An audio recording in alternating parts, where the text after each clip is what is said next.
Hi, this is Colette from Soul Life Loving, and I was trying to think of a simile for when you're following a route down to find a cause of a negative thought, a negative pattern, a negative feeling, something belonging to the past that is no longer needed, but you've got to go in and you've got to find it. And I love gardening, so I was trying to find this morning, I was trying to find a simile for what it's like to go rooting down there and how far it can go sometimes. And then I saw a castor oil plant, and they're quite popular. They produce black seeds. The birds love them. Some birds love them. They've got like a 5 a hand leaf, I call them. I don't know what they're really called. Palmate. And they're huge. They have big leaves and they grow into big plants. I almost put one in my garden. And it grew, it was about 3 foot tall shrub. And I realised it was quite a heavy feeder, and I thought I actually need to move this plant somewhere where it's not in so much competition, because they're really heavy feeders, and if you don't feed them and water them enough, not overfeed, I mean feed, they suck all the nutrients out of the soil around, so that other plants struggle and they get really big and other plants don't. And I thought, no, I'm going to move it.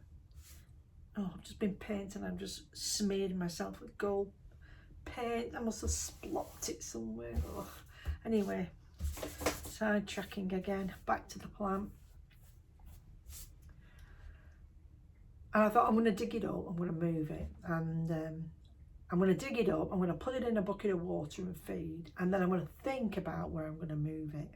That's what I'm going to do. First of all, I'm going to dig it up. So I went and I thought, because normally you have a shrub and you can get underneath it and it's got all these tendrils of root systems.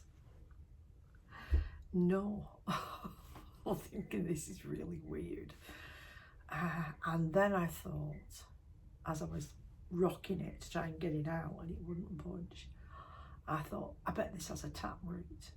I bet this has a really deep tap root. And they're a one main root that grows from the main stem. And they're usually so much thicker than the peripheral root system. And it sucks like an oil machine everything out of the earth around it. And I thought, but it's got a tap root. So I'm rocking away. I couldn't get the bloody thing out with my fork. I tried it with my shovel, couldn't get it out. By which time I was red in the face and dripping with sweat. I went and got my big crowbar. I'm gonna get this bugger out. And I was digging it in and racking it, and it wouldn't move. And I thought, what is this? It has a taproot to the other end of the world. Still couldn't get it out. I'm gonna dig deeper. Anyway, by this time I was losing strength, patience. So I went and got my youngest son. Oh, please come and help me. Here's a spare crowbar.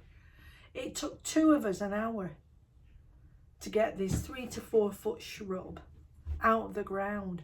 The tap root on it was over 6 foot long, so it was twice the size of the plant. And we had to, both of us, go in with crowbars trying to get this fecking plant out. And I suddenly thought this morning, because I saw one and I thought, oh God, I hate those things. I don't like them. By which time I decided I wasn't having any of that. I don't like those things. The triffids. I'm not having that in my garden. So I chopped it up from the body up. The root system got binned. I thought, I'm not even putting that on the compost heap. And the rest of the plant I put in the compost heap, and it was fine. It rotted down.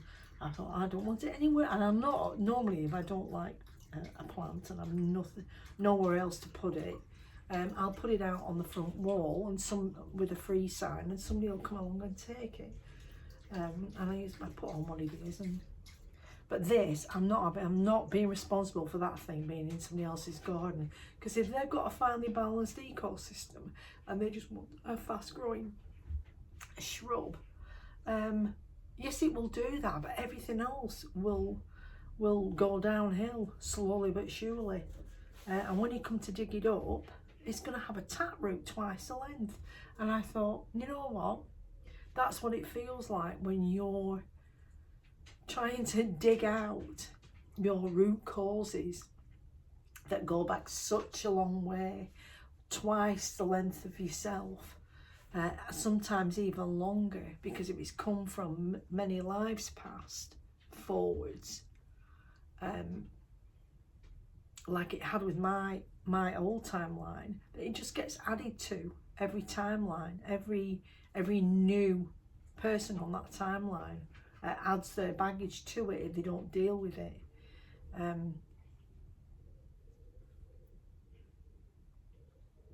And quite often those things have been taken out of your hands, like somebody else has decided you're not allowed to continue your timeline, and that's the end of that. So it never gets resolved. So that's my simile for today. Rooting out the causes of your negative actions is like a castor oil plant root. I've never forgotten it because it frightened the life out of me. It was like, oh my God, the hole in the garden. It was appalling. Anyway, there you have it. But it's good to get those things out, because what they do is they destabilize your foundation, and that foundation is where your instinct responses come from as reactions.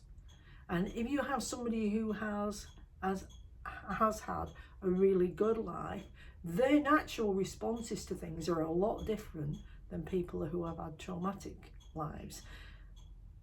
And if you're the one person that's come in to clear that timeline and to deal with that, then afterwards, when that timeline's closed and you're on your own, then you have to deal with your own connections to that past timeline, and they need clearing.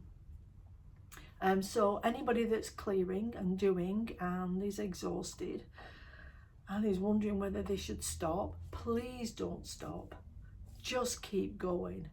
It's only because you're tired.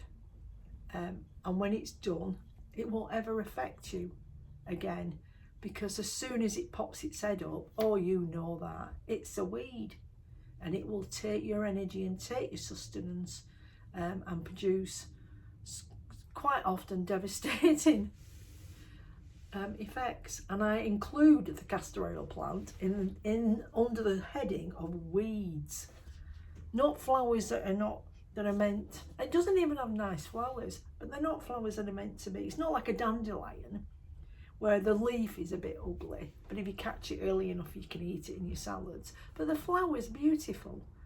The flower on a dandelion is like a little miniature chrysanthemum. It's gorgeous. Even the leaf structures are similar. But castor oil plants and root causes that destabilise your foundation, just keep going. I promise you, it's well worth it when you do it. Anyway, good luck. Bye.